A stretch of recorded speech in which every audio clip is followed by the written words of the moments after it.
కూటమి ప్రభుత్వ ఏడాది సుపరిపాలనపై బూత్ స్థాయిలో ఇంటింటా ప్రచారం నిర్వహించడం జరుగుతుందని కాకినాడ సిటీ ఎమ్మెల్యే వనమాడి కొండబాబు పేర్కొన్నారు. కాకినాడలో జిల్లా తెలుగుదేశం పార్టీ కార్యాలయంలో ఎమ్మెల్యే వనమాడి కొండబాబు ఆధ్వర్యంలో కాకినాడ సిటీ నియోజకవర్గ విస్తృత స్థాయి సమావేశం నిర్వహించారు. ముందుగా స్వర్గీయ నందమూరి తారక రామారావు విగ్రహానికి పూలమాలలు వేసి నివాళులర్పించి అనంతరం సమావేశం ప్రారంభించారు.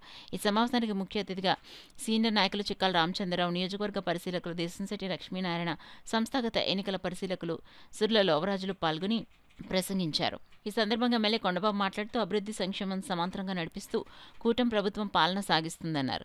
ఎన్నికలకు ముందు ముఖ్యమంత్రి చంద్రబాబు ప్రకటించిన ఎన్టీఆర్ భరోసా పెన్షన్ల పథకం 4,000 రూపాయలు ఏకకాలంలో పెంచి అందించడం జరుగుతుందని, అన్న క్యాంటీన్లు పునరుద్ధరించి పేదవారికి 5 రూపాయలకే కడుపు నిండా అన్నం పెడుతున్నారని పేర్కొన్నారు. అలాగే గృహిణులకు ఉచితంగా 3 సిలిండర్లు, విద్యార్థులకు తల్లికి వందనం, మత్స్యకారులకు వేట నిషేధ భృతి 20,000, మత్స్యకార భరోసా తదితర సంక్షేమ పథకాలు అమలు చేశారన్నారు.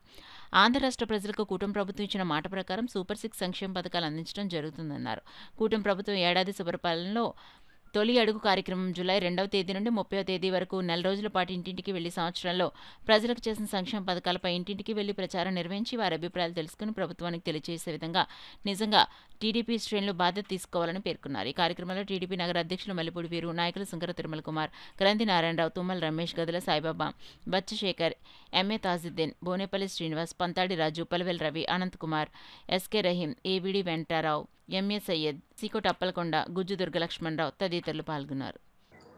5 సంవత్సరాల పరిపాలనలో 4 సంవత్సరాలు పూర్తయిన తర్వాత సంవత్సరం ముందు ఎలక్షన్ ముందు ఏం చేశారో చెప్పడం కోసం పాంప్లెట్ ప్రింట్ చేసుకుని వెళ్తారు. కానీ ప్రభుత్వం అలా కాదు. సంవత్సరం కాలంలోనే పూర్తయిన సందర్భంలో సుపరిపాలనని తొలడిగిన పేరుతో పాంప్లెట్ ప్రింట్ చేసి ఏం చేశాము, ఏం చేయబోతున్నాం, చేసిన దాంట్లో ఏమైనా లోపాలు ఉన్నాయా అని చెప్పి ఎవరైతే ఓట్లు అడిగారో కార్యకర్తలు, నాయకులు, అలాంటి వాళ్ళని మళ్ళీ ఇంటింటికి వెళ్ళి ఆ సమస్యలు అడిగి తెలుసుకోమని ధైర్యంగా సంవత్సర కాలంలో ఇంటింటికి పంపిస్తుంది. ఇది తెలుగుదేశం ప్రభుత్వం, కూటమి ప్రభుత్వం గొప్పతనం అని కూడా ఈ సందర్భంగా తెలియజేస్తున్నా. ఈ విధంగా ఏనాడు కూడా ఏ ప్రభుత్వం చేయండి కార్యక్రమం ఈ రోజున ప్రజలు సద్వినియోగం చేసుకోవాలి. ఈ రోజున మీకోసం ఈ రోజు అయితే ప్రభుత్వం పనిచేస్తుందో, ఈ ప్రభుత్వం చేస్తున్న విధానంలో మీకు ఇచ్చిన మాట ప్రకారంగా గత ప్రభుత్వం వైసీపీ ప్రభుత్వం 5 సంవత్సరాల పరిపాలనలో రాష్ట్రాన్ని అప్పుల పాలు చేసి ఈరోజు రాష్ట్రాన్ని అప్పు చెప్తే అలాంటి రాష్ట్రాన్ని ఈరోజు పక్కన సంక్షేమం అభివృద్ధి చేసుకుంటూ భావితరాల భవిష్యత్తు కోసం అనేక కంపెనీలు తీసుకొచ్చి ఈరోజు రేపు ముందుకెళ్ళడం జరుగుతుంది. అలాంటి సమయంలో ఎంతో అభివృద్ధి జరుగుతున్న సమయంలో ఈరోజు వైసీపీ ప్రభుత్వం ఏం చేస్తుందండి? ఈ రోజున అరాచకాలు సృష్టిస్తుంది. నేను ప్రజలకు చెప్తున్నా, ఈ రోజున ప్రజలారా ఒక్కసారి ఆలోచించండి. సంవత్సరం కాలంలోనే ఇంత అభివృద్ధి, ఇంత సంక్షేమం చేసుకుంటూ వెళ్తూ ఉంటే రాబోయే కాలంలో ఇంకెంత చేయొచ్చని ఆలోచించండి మీరందరూ కూడా. అలాంటి సమయంలో ఏదైతే ఇతర దేశాల నుంచి, ఇతర రాష్ట్రాల నుంచి అనేక కంపెనీలు వచ్చి ఇక్కడ పెట్టడం కోసం ప్రయత్నం చేస్తున్నారు. అలాంటి సమయంలో రౌడీల్ని, గోండాలను సృష్టిస్తూ, గొడవలు సృష్టిస్తూ, అరాచకాలు సృష్టిస్తుంది. దేనికోసం అంటే అభివృద్ధి ఆగిపోవాలి, ఈ సంక్షేమం ఆగిపోవాలి, ఈ ప్రభుత్వానికి, కూటమి ప్రభుత్వం చెడ్డ పేరు తీసుకురావాలన్న ఆలోచనతోనే ఈరోజు జగన్మోహన్ రెడ్డి ఎత్తుగళ్ళు వేస్తున్నారని మనం గమనించాలని కూడా ఈ సందర్భంగా తెలియజేస్తున్నాం. అందుకే ప్రజలారా, ఈ ప్రభుత్వానికి మీరు నెగ్గించుకున్న ప్రభుత్వం ఏ అందవలసిన ఉన్నాయో, ఏమైనా తప్పులు ఒప్పులు ఉంటే సరి చేయడం కోసం ఆ కార్యక్రమం అడుగుతూ ఉంటారు. ఆ రకంగా పరిపాలన విధానంలో ఎన్ని రకాల జరిగినాయి, గత ప్రభుత్వం చేస్తున్నటువంటి అవకతవకలు ఎన్ని, విధ్వంస పాలన, దుర్మార్గ పాలన, అనేక ఒక నియంత్రణతో పరిపాలన విధానంలో ఈనాడు అనేక విధాలు అందరికీ ఒక భయం అనేటువంటి భయభ్రాంతం చేసిన ప్రభుత్వం నుంచి విముక్తి చెందినటువంటి కార్యక్రమం మొట్టమొదటి. 2, ఇచ్చిన హామీల్లో రమారమి 70% వరకు కూడా హామీలు నెరవేర్చబోతుంది. అలాగే ఈనాడు ఈ యొక్క రాష్ట్రంలో అనేక రోడ్లు పోతే రోడ్లు అన్ని కూడా వేయడం జరిగింది.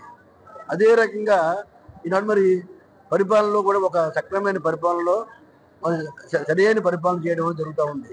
ఈనాడు అభివృద్ధి కార్యక్రమాలు కూడా ఈనాడు అమరావతికి 15,000 కోట్ల రూపాయలు తీసుకొచ్చి పనిచేస్తూ జరుగుతూ ఉంది. పోలవరం ప్రాజెక్టు 12,120 కోట్ల రూపాయలు తీసుకొచ్చి పనిచేస్తూ ఉంది. ఈ రకంగా అన్ని రంగాల్లో కూడా ఏ రంగంలో తేడా లేకుండా అన్ని వర్గాలకి అన్ని న్యాయం చేయాలని, పేద వర్గాలకి, బడుగు వర్గాలకి సంక్షేమం కోసం కానీ, డెవలప్మెంట్ కార్యక్రమాలు కానీ, ఇండస్ట్రియల్ డెవలప్మెంట్ చెప్పాలంటే రాష్ట్ర వ్యాప్తంగా మొత్తం 78 ప్రాజెక్టులు శాంక్షన్ అవ్వడం జరిగింది. వాళ్ళు ఒప్పుకోవడం జరిగింది.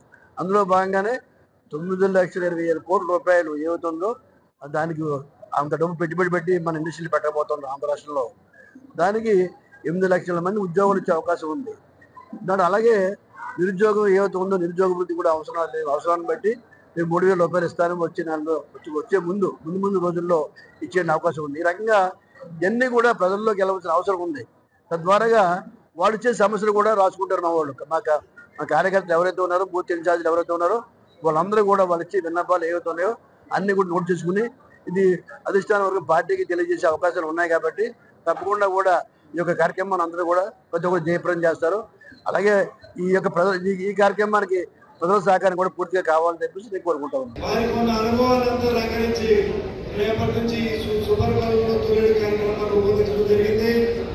ఇది మనకి అంటే పార్టీ నాయకులకి పార్టీ కార్యకర్తలకి పక్కన ప్రజలకి అనుసంధానికి కార్యక్రమం తీసుకోవడం జరిగింది. మనందరూ కూడా దీన్ని ఒక పనిగా భావించకుండా ఇది ఒక ఆనందమైన కార్యక్రమంగా మనం ఒక మంచి కార్యక్రమంగా భావించి రేపటి నుంచి ఇంటింటికి వెళ్ళి ప్రజల యొక్క బాగోగులు తెలుసుకుని వారి దగ్గర ఒక 2-3 నిమిషాలు గడిపి ఈ సోదరుల ఒక నిమిషం మాట్లాడతాను.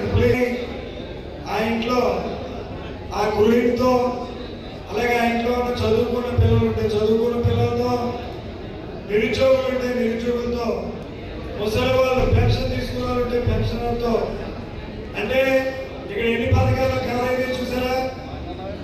ఎన్టీఆర్ భరోసా 3,000 రూపాయల పెన్షన్ 4,000 చేశారు ఒక్క రోజులో. అది కూడా 3 నెలల బకాయితో పోడు. వారిని మీకు పెన్షన్ వస్తుందా లేకపోతే ఎందుకు రావట్లేదు?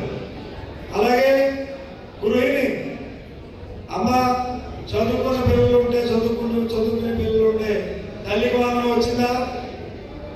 అలాగే మీకు దీపం పథకంలో 3 సిలిండర్లు వచ్చినాయా? వెంటనే అన్న క్యాంటీన్ల గురించి మనం చెప్పాలి.